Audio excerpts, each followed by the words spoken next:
नवाज़ शरीफ साहब इस वक्त मौलाना फजल रहमान के पास पहुंच चुके हैं और मैंने पहले भी ये बताया था कि इस वक्त हुकूमत की मुकम्मल कोशिश है कि मौलाना फजल रहमान और इमरान खान साहब आपस में इकट्ठे ना हो सकें, क्योंकि अगर मौलाना फजल रहमान और इमरान खान आपस में इकट्ठे हो जाते हैं फिर पंजाब और सिंध में पाकिस्तान मुस्लिम लीग नून और पीपल्स पार्टी के लिए बहुत ही बड़े चैलेंजेस होंगे। अब नवाज़ शरीफ साहब ने आखिरी वार किया। इससे पहले मुस्लिम लीग नून की मुज़ाकराती कमेटियों ने मौलाना फजल रहमान के साथ मुलाकात की और मौलाना फजल रहमान भी अब कच्ची गेंदें खेलने वाले आदमी नहीं हैं और उन्होंने उनको बिल्कुल कोरा जवाब दिया, बिल्कुल मुतमईन नहीं हुए। तो अब मुस्लिम लीग नून के जो मरकज़ी कायद हैं उन्हें आना पड़ा, नवाज़ शरीफ साहब को ख़ुद आना पड़ा। और आप देखिएगा कि जल्दी आसिफ अली ज़रदारी साहब भी मौलाना फजल रहमान के पास आएंगे। लेकिन मैं ये बात बड़े यकीन के साथ कह सकता हूँ कि मौलाना फजल रहमान साहब इस बार शायद ही उनके साथ जो मामला है वो करने जाएंगे,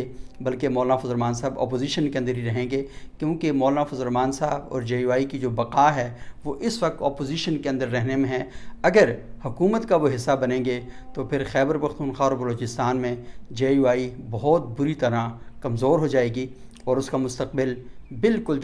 एक फ्रंट उस पर खड़ा हुआ है, वहाँ से इसको एक हल्के से धक्के की ज़रूरत है और वो धक्का हुकूमत में जाने का होगा।